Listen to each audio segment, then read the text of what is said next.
Yeah, those spiders. And their planet. And their planet. Yeah. I have to say, hearing the episode title, I was a little confused because I thought Earth was Planet of the Spiders. You mean the planet where spiders come from? Well, yeah. I mean, I don't think every planet has spiders. Well, no, but I mean, and a lot of this story was set on Earth. Well, that's true. That's true. Oh, so it does fit. So the story is called Planet of the Spiders. Is it talking about Metebelis 3 or is it talking about Earth? Ah, that's the twist. You don't really know. Yeah. I guess Earth is technically like the original Planet of the Spiders, because didn't they say that they were like, pilgrims from Earth or whatever? They brought spiders with them. Yeah, spiders and the people just came from Earth and kind of settled on Metebelis 3 or Metebelis 3. Depending on whether or not you accept the 3rd or 11th Doctor's pronunciation. Exactly.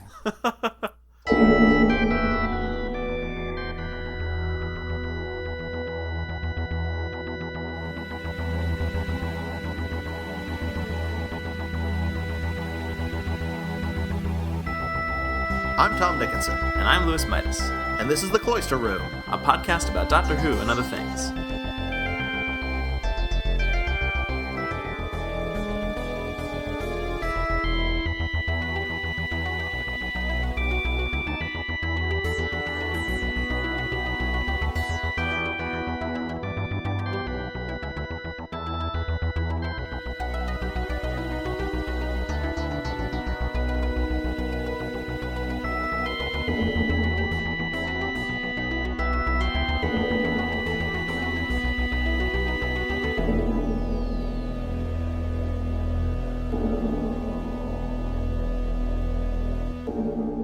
So what did you think of Planet of the Spiders? I really liked it. Oh, cool. I liked it. I liked it too, mostly. There are some parts of it that I thought it kind of dragged a little bit in the middle. Yeah. But I thought it started really strong and it finished really strong. Yeah. So and even the middle had some pretty cool stuff too. Yeah.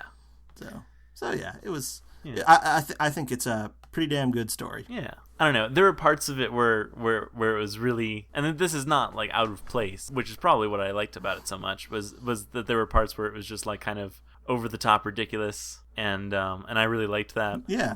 What particularly did you mean by that? Oh, well, I mean, I don't know. It seemed like the Great One had a lot of like lines that she would just repeat, screaming louder and louder each time, which I thought was great. I remember there was this one scene towards the end where I guess I don't know, it was just like that group of like evil guys. I don't know if they had a collective name. The evil Buddhists. Yeah, the evil Buddhists were like trying to get into that room, and Tommy was blocking them, and they were just like repeatedly like just like shooting him with lightning, with this force lightning or whatever, and it just kept on not working, and they kept on doing it, and then they eventually, after a few minutes of this, they realized that this was not working, and so they meditated and got like power from like spiders or whatever, and then like they tried again, and I was wondering this whole time whether or not they could just like maybe push Tommy out of the way. I mean, they were 4 guys. That's 4 true. Adult men. I'm sure they could like subdue physically one man. That whole thing felt very Dragon Ball Z to me. Yeah, I've never seen an episode of Dragon Ball Z, but I kind of thought in my head that this must be what Dragon Ball Z is like. I've seen way too many episodes of Dragon Ball Z. Not as many as I've seen of Doctor Who, though, so I guess I can content myself with that. But yeah, no, there was that. But no, I mean, overall, I really liked it, and I and I loved the towards the beginning, the car chase scene that turned into... That's pretty much the entire second half of part 2. Yeah, because it was this incredibly long chase scene. It was a car chase scene that turned into a helicopter chase scene that turned into a boat chase scene. That's really impressive. I feel like they must have done that like as like a big, I don't know, maybe a tribute to John Pertwee, because John Pertwee, his favorite parts, or if you like listen to interviews with him and or about him, one gets the impression that he kind of like the actiony stuff in Doctor Who. Yeah. So he gets, I mean, in part 2, he gets into this big chase scene, and then in part 3, when he arrives on Metebelis 3, he sort of gets into a fight and flips these 2 guards over. Yeah. And then he's towards the end, he's doing the deflecting the energy bolts with martial arts. It's just a very, very action-y story for Jon Pertwee, which I'm sure he appreciated. Yeah, I mean, I really dug that. I like how kind of action-y the Third Doctor was. I mean, I guess this was.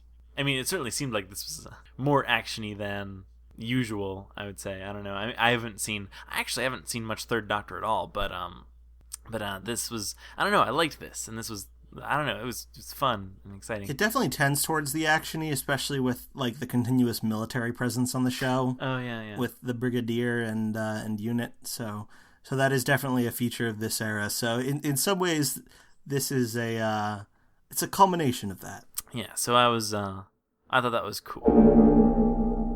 I liked how the plot begins when the Doctor gets a package from Amazon. But it's from literally from the Amazon, the original. Yeah. The package comes from his former companion Joe Grant, who is now in the Amazon, basically, and it's part of like a recurring thing throughout the Third Doctor era, throughout the late Third Doctor era, in which he's kind of obsessed with Metebelis 3. Right. Yeah, I picked up on that. He there was a previous story where he talks about the fact that he wants to go to Metebelis 3. He's like, "Oh, Joe, I'm going to take you to Metebelis 3." They don't get there, and then later he says, "Oh, by the way, I got to Metebelis 3. I got this crystal from Metebelis 3. Isn't it really neat?" And then he gives the crystal to Joe Grant, and then Joe Grant sends it back and says, "Here's the Metebelis 3 crystal."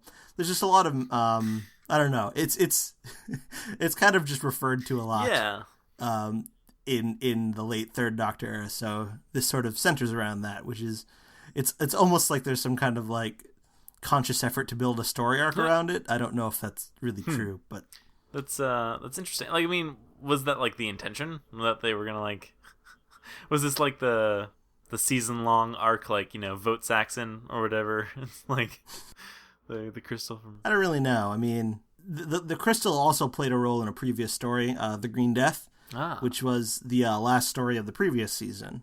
So it's kind of like the crystal is a returning thing. I got you. Somehow, yeah. So, but I guess, did he get it back at the end? At the end of the story? Yeah. No. Well, it's kind of funny that Matt Smith seems to have one, right? Because it seems like the entire point of this story is that he was wrong to take the crystal from Metebelis 3, and so he puts it back at the end, right? And he pays quite dearly for his hubris and his greed.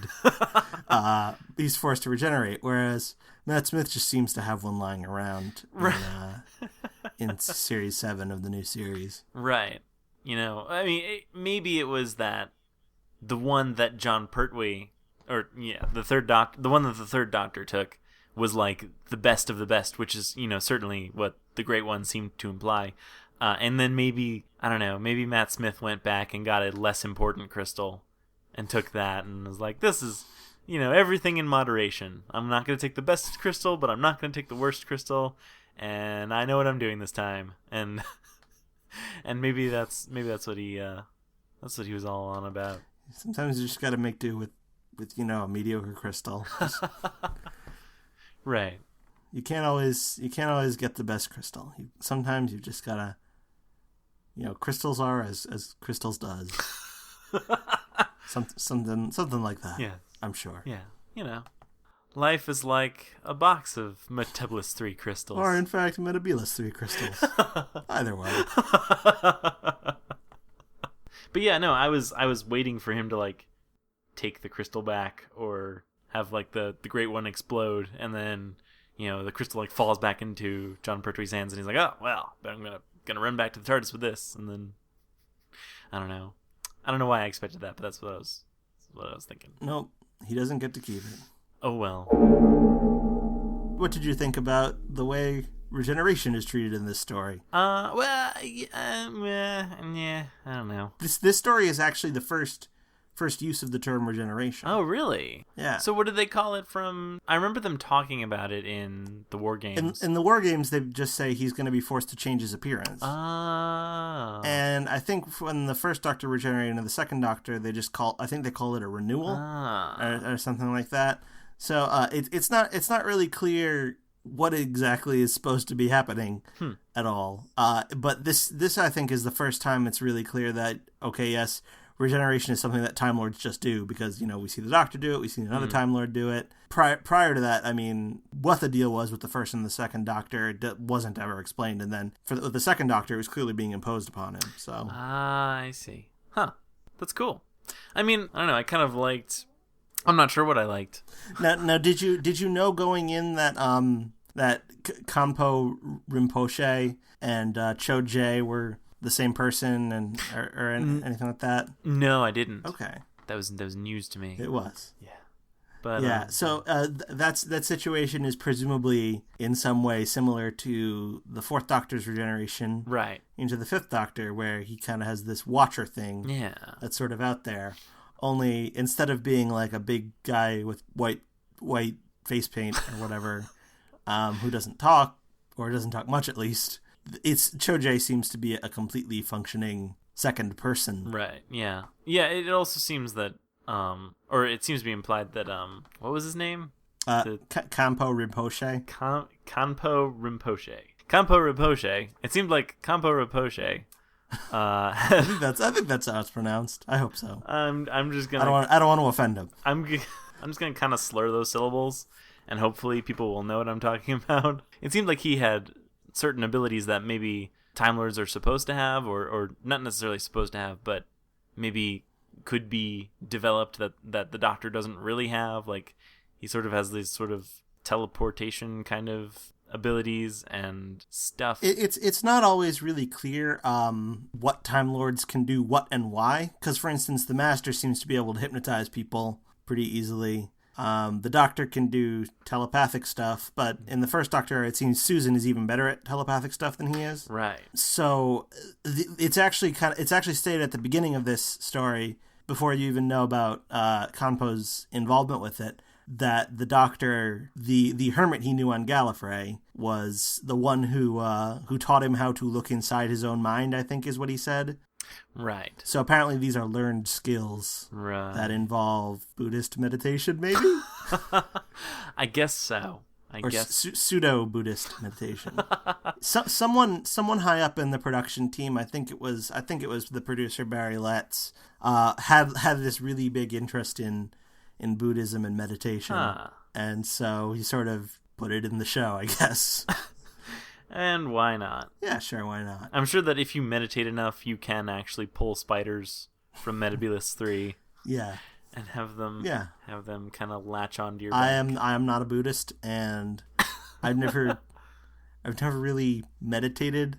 I feel like I've tried to meditate, but I haven't really done it right. At the very least, I've never had any spiders. Right. I've never been able to summon spiders that weren't already there in the room with me. Maybe the spiders just kind of were slightly more attracted to you after meditation. It's a start. Yeah. Once again, though, like, with regard to the regeneration, I'm not thrilled with... I mean, I guess maybe this is just how they did it, but I'm not thrilled with the idea that the third Doctor regenerates into the fourth, and that's just it. And this is like, you see, like, Tom Baker for, like, 3 seconds, and then it's roll credits. I don't know. Well, that's pretty much just how it was done. I guess. Like, because that's how it was for the first and the second. For the second and the third, you don't even see John Pertwee at all. Oh, that's true. And then for third and the fourth, that's how it is. For fourth and the fifth, that's how it is. For the fifth Doctor's regeneration into the sixth Doctor, there's, you get a little bit. Mm-hmm. You get, like, because Colin Baker, he says stuff. Yeah. He says, change. And it seems not a moment too soon, etc.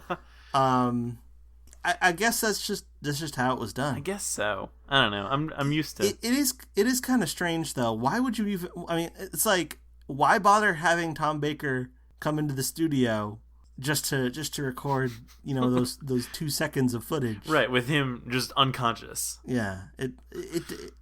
I don't really understand why it's done that way, and part of it's got to be that they haven't, like, there isn't like an idea of, who is this new Doctor and how is he different, because usually when they're writing for the new Doctor, they're really just taking scripts that were written for the old Doctor and just handing it to the new guy.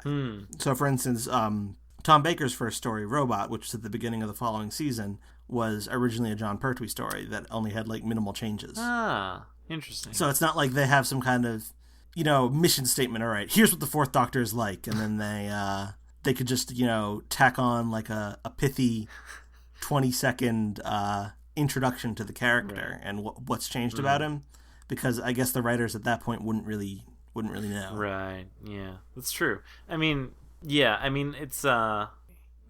I don't know. I do like that I don't know how much it was really acknowledged in the past, but I like that they sort of, I guess it was Campo kind of mentioned that his mind would kind of change, his brain cells would get a little scrambled or whatever, and they would kind of acknowledge that he was different. I don't know if that was like, I don't know how much that was directly stated prior to that. Yeah, well, I don't think it was. I mean, it was characters would remark upon the difference between the different versions of the Doctor, but it wasn't really stated that oh, you changed during your generation and here's why. Right. Yeah. Well, yeah, I think that's kind of cool. I just like that little added bit of story or explanation or whatever. But yeah, I don't know. But I mean, like, you could kind of explain, like, jumping back to the idea that Tom Baker's first story was really like a John Pertwee story. I mean, like, you could kind of explain that away, like saying that, like, oh, he's still kind of, as the 11th Doctor says, he's still cooking. So you could kind of say that, oh yeah, he's kind of transitioning. But yeah, I don't know.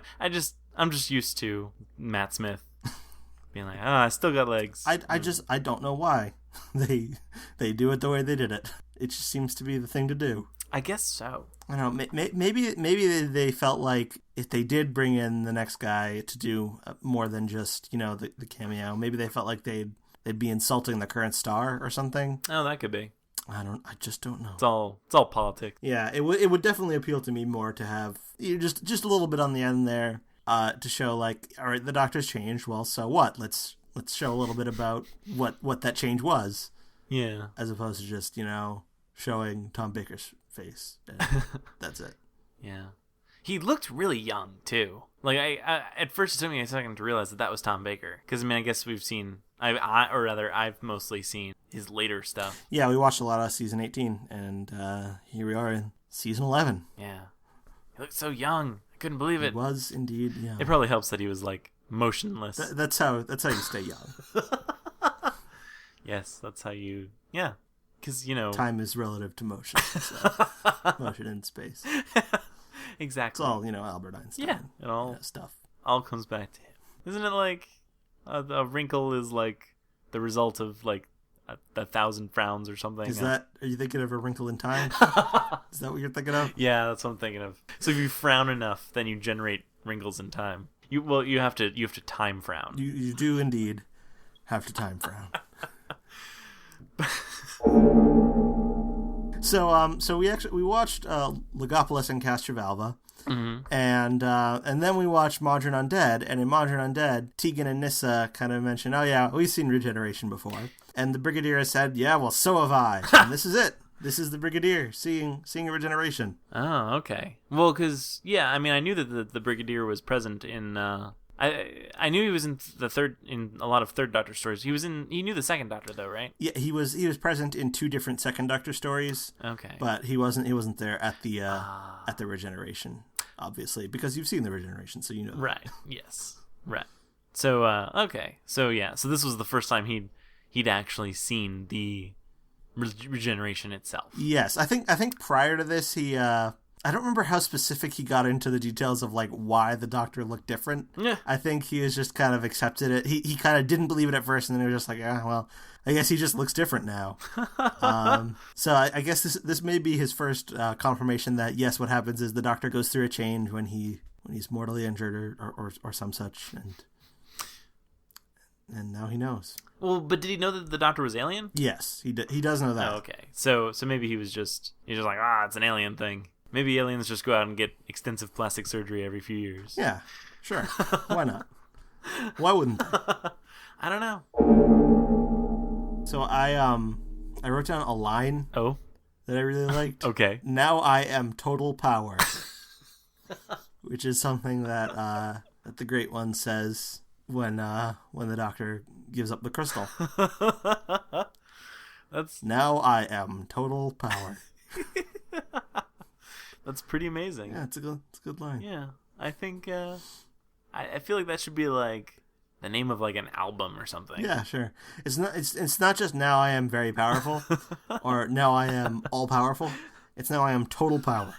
Right. All of the power just is me. Right. It seems like a bad, like, you know, translation of like an anime or something. It could be that the radiation from the crystals or whatever was interfering with the TARDIS's translation matrix. Ooh, there you go.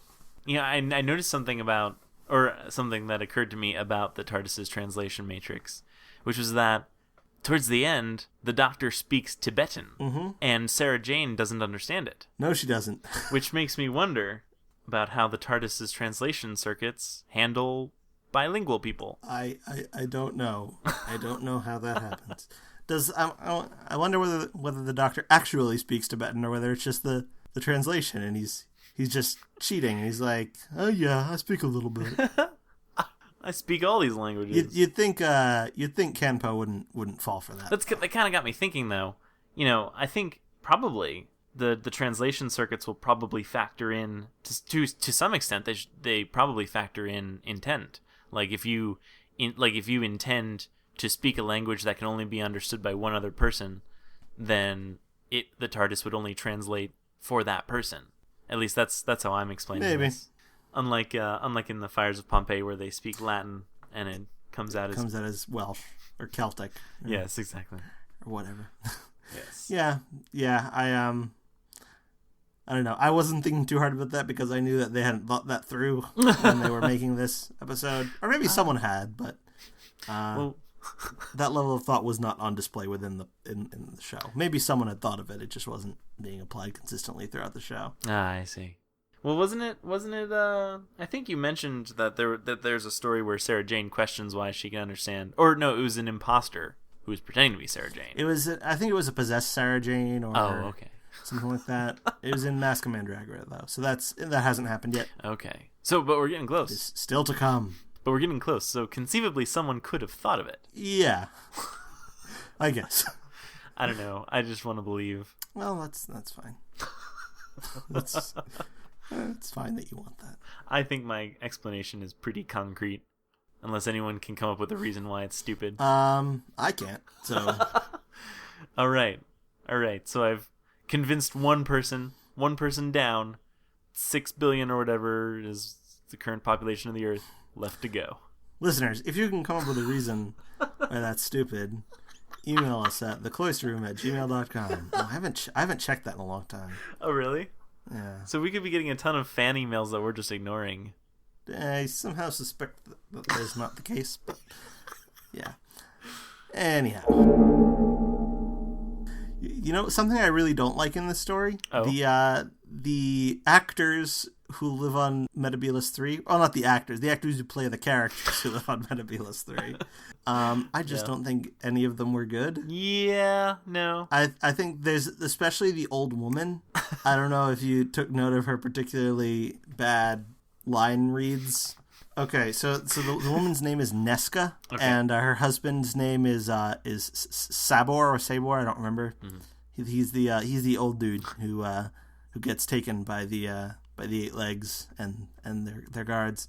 She is hiding inside and then comes out and she says, "No, I shan't. You shan't take him. Sabor, my husband, my love. Why did you do it? Why?" That's my impression of her line read. Sabor, my husband, my love. Why did you do it? Why? And then like she flubs the line and then reads it terribly. She's like, "No, I shan't. You shan't take him." She doesn't know who shan't take him. She just knows that he shan't be taken. Yeah, that's I do seem to recall that being pretty terrible. Yes, she was not good. I looked her up on IMDb and she had a lot of acting credits. She was just in a lot of things. Oh yeah. I don't know why. So you think she was always? Were these like, maybe these weren't speaking parts? Maybe she was just in the background. Yeah, presumably. Maybe she's. I mean, to give her the benefit of the doubt, maybe she's like totally rocking at like sign language. She can totally deliver a believable sign language line. Sure, that could be. Or like like pantomime. Like she's just crazy awesome at like pantomime. It's just that I feel like actors who are in very small parts are usually, at least they're like trying, but maybe because she was in so many things, she was just like a constantly working actor, and so she was just kind of bored and didn't feel the need to put in that much of an effort. Because I think that's one of the least effortful line reads I've ever heard in a classic series. Right, she was going for quantity over quality. Exactly. She's just banging these out. Really, though, she was just thinking in the back of her mind, like, oh man, I gotta get out of here because I gotta be in, whatever, I gotta be in like an old western in like 3 hours. Gotta get, I don't know. Or maybe she was insulted by how small a part this was. Maybe she, I don't know, was used to bigger small parts and wasn't used to this small part. Could be. I don't know. I didn't really look that hard at what her acting credits were. All I knew was that she had a lot of them over a long period of time. Oh yeah. So she was pretty constantly working. Well, there you go. Good for her, I guess. Yeah, do what you gotta do to make ends meet. Yeah, I can't even really remember the two legs. Yeah. I don't remember any of the two legs being all that terribly interesting of characters. Yeah, this is something you kind of mentioned with the Pirate Planet, but I think it's even more so here. They just do not stand out at all. They just have the most generic role in the story, where their role is just to like stand there in the town square or whatever and be menaced. And then, one of them wants to fight, one of them's like, no, we can't do that. And it's just like the least interesting thing in the story, and I kind of wish they had maybe abbreviated some of that. Spent a little bit more time on hovercrafts chasing boats. Yeah, man, because you can never get enough of that. Exactly, that's what I always say. I love how the Doctor just happens to come upon a hovercraft, but then on top of that, he also like finds really good uses for it. Like he's like it seems like there were particular instances where like he maybe I can't even tell if it's accidental or intentional. Like he drives out of the water and then like drives back into the water, and it was almost like he was just trying to get the most use out of that hovercraft as he possibly could. It could be that was simply the case, and he knew he could have caught up to him, but he was like, I've got a hovercraft. Also, the flying car thingy he uses? Yeah, what about that? Well, that is what is referred to as the Who-mobile. See, I was not aware that he had this. I knew about Bessie. Yeah, now thankfully it is never referred to on screen as the Who-mobile, because that would be terrible. But in various, production documents and in like books about the series, like episode guides and making ofs and stuff, it's referred to as the Who-mobile. Now, my understanding is that this is a custom-made, actual working automobile. Oh, wow. That is road safe, that John Pertwee commissioned for his own personal use and then asked to have put into the show. That's amazing. That is my understanding. That is the greatest thing I have ever heard. It's kind of insane, and it doesn't show up very much. I feel like it is mostly road ready, and then they kind of add like a couple of futuristic looking accoutrements to it that serve no purpose other than set dressing. But other than that, it's a completely like usable car that one could drive on the road. And there's he does a demonstration of it, and I think it's More Than 30 Years in the TARDIS, which is a documentary that was done for the 30th anniversary of Doctor Who. It's actually called 30 Years in the TARDIS, but the version that is now available is More Than 30 Years in the TARDIS. It's an expanded version that came out afterward. Yeah, that's available on digital versatile disc. But I believe this is an older John Pertwee, some years on from this, I'd say about 19 years on from this, demonstrating it, the Who-mobile. It's, I don't know. I far prefer Bessie. I just think there's something kind of wonderful about the Doctor driving around in this weird little, roadster, and sometimes like singing while he's driving and stuff like that. Yeah, no, I like that, and I feel like I feel like I feel like the Doctor would have like a ridiculous kind of car like that, like almost. I mean, I guess it would have been anachronistic, not really anachronistic, but just out of place. Like I imagine him that's kind of like not like I don't think he would have like that future kind of car. I don't know. Yeah, I feel like I could more see him having an eccentric car, Right. than having like a futury car, Right. futuristic car. Yeah, that seemed more fitting to him to have just something that, you know, is almost like the Doctor trying to fit in but failing. Like that's what I imagine. Yes, he the Bessie. Yeah. It is. It does feel like that. But yeah, I like that. I like when the Doctor, and I like when the Doctor tries to do that, tries to fit in and can't. I guess when I saw that future car, I was thinking to myself, call it by its proper name. The Whomobile. Sorry, the Whomobile. When I saw the Whomobile, I was thinking to myself, wow, they really put a lot of effort into that prop, and now I know that it was not a prop at all. No, certainly not. Well, I guess it was. I mean, anything you use is a prop, technically. I think, even if it's a real thing. Yes, that's true. If you don't touch it, I believe it is set dressing. Huh. Is that's the distinction? I never knew. I know there's a distinction that exists in theater. I believe it's theater. I don't know if it exists in television production. So but, a prop is something that an actor has to touch and interact with. Set dressing is something that's just part of the background. What happens if, like, they bump into something? Does it go from being a set dressing to a prop? It is suddenly transformed. It is imbued with a different essence. So, do you think Buddhists are evil? You know, that was I certainly am a little bit more suspicious of them now, thanks to this episode, because I don't. I feel like this episode does for Buddhists what, like, the Centauran stratagem does for GPS. It's or like what Partners in Crime does for weight loss. That innocent part of everyone's lives. Like, you thought that Buddhist in your life was actually totally innocuous, but in reality, they are like secretly scheming to bring spiders onto you. Well, the thing is, like, this is the early 70s, and so like meditation and like Eastern religions are kind of a fad. Right. In this era, as I think possibly evidenced by the fact that they even bothered to write a story about them at all, and it's mentioned in the story as well. Right. Sarah Jane is talking to Mike Yates about it, about the fact that, you know, this is just kind of all the rage now. So in that sense, it does kind of fit in with that sort of thing. Right. That's true. Yeah. It does seem kind of odd that there is like this. Because there are these Buddhists, because I don't think we ever really receive an explanation on why they want to summon these spiders at all. I think it's just for power. Okay, so I think they're just power spiders of power. So there's just these Buddhists who apparently crave power, and they achieve this power through Buddhism. That's what Buddhism's all about, right?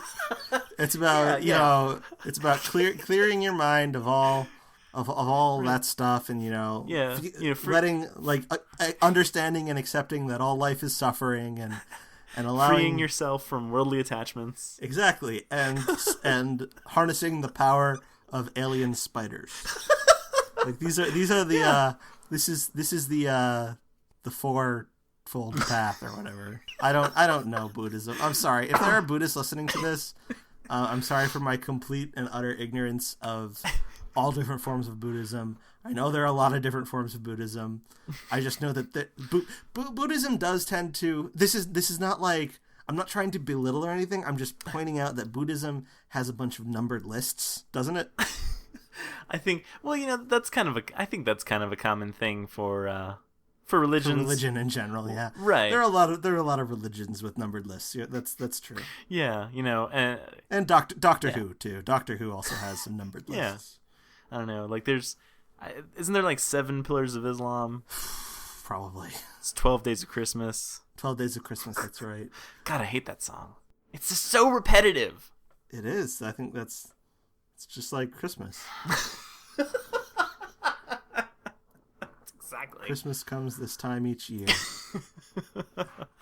But yeah, anyhow. It definitely paints Buddhism as this kind of dangerous, kind of magic-y, kind of much like Dungeons and Dragons, Yeah, but I feel like there's something kind of off-putting about it because it's something that's, from Eastern culture that's inherently kind of foreign to the British perspective of the show. Right. And you do have Cho Jae is like a white guy who's doing a vaguely Asian thing. Yeah. And I mean, he's not playing an Asian, he's playing a Time Lord. Right. He's not even human, but he's definitely affecting these mannerisms and this appearance that is meant to suggest that he's Asian. Now, have you ever seen The Talons of Wang Chiang? I suspected you might bring this up. No, I have not. It kind of goes much farther in the direction of this kind of offensiveness.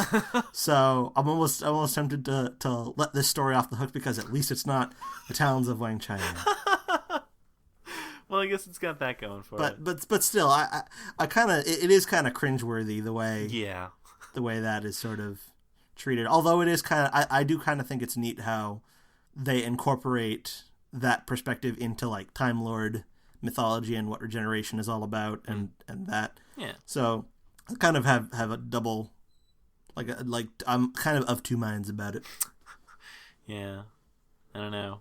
Yeah, I mean, were Asian actors really all that hard to find back in the 70s? I don't know anywhere near enough about the actress market in 1970s Britain to be able to say that for sure. I don't know. When you're gonna go and take a white guy and make him look like he's, or not even like really make a real effort to even make him look Asian, but just the whole idea of that, it's just really kind of cringeworthy. I don't know. Yeah, that's the kind of thing that they hopefully wouldn't really do nowadays. Yeah. So. Oh well, yeah. It is what it is. Yeah. I would hope like if they're gonna cast a black guy as the 12th Doctor, they actually cast a black guy and not a white guy in blackface. I'm gonna go out on a limb and say I also hope that they don't have the next star of the show perform the role in blackface. That's something I too hope for. Oh yeah, that would that would be very ill-advised. Yeah, I do not want the show to star Peter Capaldi in blackface. That's not what I want. Well, one thing about the story that's also kind of interesting, which wouldn't necessarily be as interesting to you having not seen the previous stories, is it's the last appearance of Mike Yates, who isn't really a major character in the story all that much, but he's in there, right? And he kind of does some stuff, and he's a recurring character throughout the Third Doctor era. Huh. And he sort of has a fall from grace in a previous story, and so that's why at the beginning of this story he's no longer he previously worked for UNIT but isn't anymore, and no one wants to talk to him except for Sarah Jane. So. Okay. I was not aware of any of that, so no, I did not pick up on that at all. Yep. Well, it's like you're watching his time on the show from the end. It's kind of like River Song. Yeah, it's exactly like River Song. You'll eventually learn the background story, and if we continue watching stories in random order, eventually you'll find out what he did that was just so wrong that that caused so many problems. There you go. Overall I really like it. Yeah. As I said, I think it drags a bit in the middle, but still, I really like it. Yeah, and I mean, for a 6-part story, I kind of expected there to be a little drag. At the same time, though, why can't they ever seem to get these story lengths right? I mean, would it kill them to have cut it down to 5 episodes? Well, then they'd have to provide another episode. Oh, somehow they could have just, I don't know, because they have a certain number of episodes they have to make. Why can't television just be more fluid? Why can't it just be, well, we thought we were gonna need an extra episode here, but we don't. So let's they could just fill it with like a clip show, like one of those episodes which is all flashbacks. I'm sure they could do that. I don't think Doctor Who has ever done that. That's pretty impressive, unless you count like those brief flashbacks to all the different doctors' faces or whatever in like the 11th hour and things like that. Unless you consider that to be a clip show. I wouldn't, because it lasts all of like 10 seconds. But yeah. Has anyone ever figured out where all those clips are from? I'm sure someone has figured it out. I'm sure if you look on TARDIS Wiki, it will tell you everything. Probably. Because I kind of want to. Yeah. Because I kind of want to know. I don't know why. Just for my own personal. Like, yes, they used this clip. I mean, I'm fairly certain we can pinpoint where the Eighth Doctor's clip came from, but yeah, no, I think that'd be cool to know. Yeah, the first Doctor stuff in Name of the Doctor, they took like the video from one source and the audio from another and sort of stitched things together. Are you asking about Name of the Doctor specifically? Oh, I was actually asking about the 11th hour. Oh, you're talking about the 11th hour. Yeah. I actually don't know about the 11th hour, but I know Name of the Doctor. I think all throughout Series 7, actually, Luke from Tamudwip, the Minute Doctor Who podcast, did a pretty good series of thingies where he'd just kind of like point out what references were to what things. And so he did a certain amount of that analysis. So that's cool. That's out there if you want it. I think I do want it. Yeah, I don't know. I find little stuff like that interesting. Oh, me too. I just don't happen to know it all. So I'm doing the randomizer sort, and it is coming out to The Evil of the Daleks. Ooh. A Patrick Troughton story. Which is missing. Okay, so how much of it is missing? Is the whole thing missing? It's 7 episodes long. 6 are missing. Oh, wow. So there is 1 episode that still exists. Wow. That's interesting, because I've never watched a reconstruction before. Well, you're going to watch 6. Oh, I can't wait. You chose this. I said, hey, do you want to exclude missing and partially missing stories? And you said, no, leave them in there. Yeah. I am now paying for that hubris. Well, no, I mean, the thing is that I kind of like the idea. I mean, well, because what is it? It's because we have the audio, right? So it's just that they have still images? Yeah, basically. It's a still image slideshow kind of thing. Okay. It's not so bad, right? No, it's not. It's a little. I mean, I kind of got used to watching them while I was in the middle of my Patrick Troughton rewatch. Mm-hmm. You'll be fine.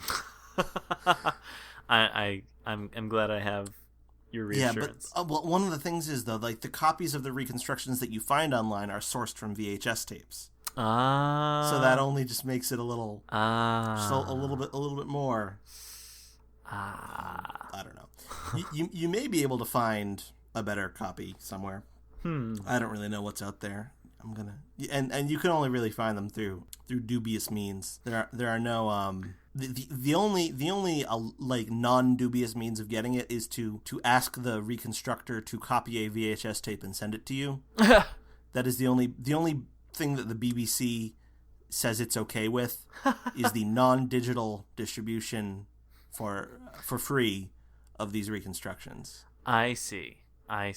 So, well, there you go. So if you want to get in touch with Loose Cannon, which is, I think they have a reconstruction of this story. I don't know who does what reconstructions, but or you could just get the one of the other things that's available is just the audio with special narration over the top of it. To explain what's going on in the visuals. That is commercially available from the BBC. So you can buy that on CD or something. But I'm gonna leave it up to you what you want to do. Well, and I'm glad. Maybe you want to skip the story entirely and just read the novelization. Maybe I do. That's up to you. That's between me and my God. Exactly.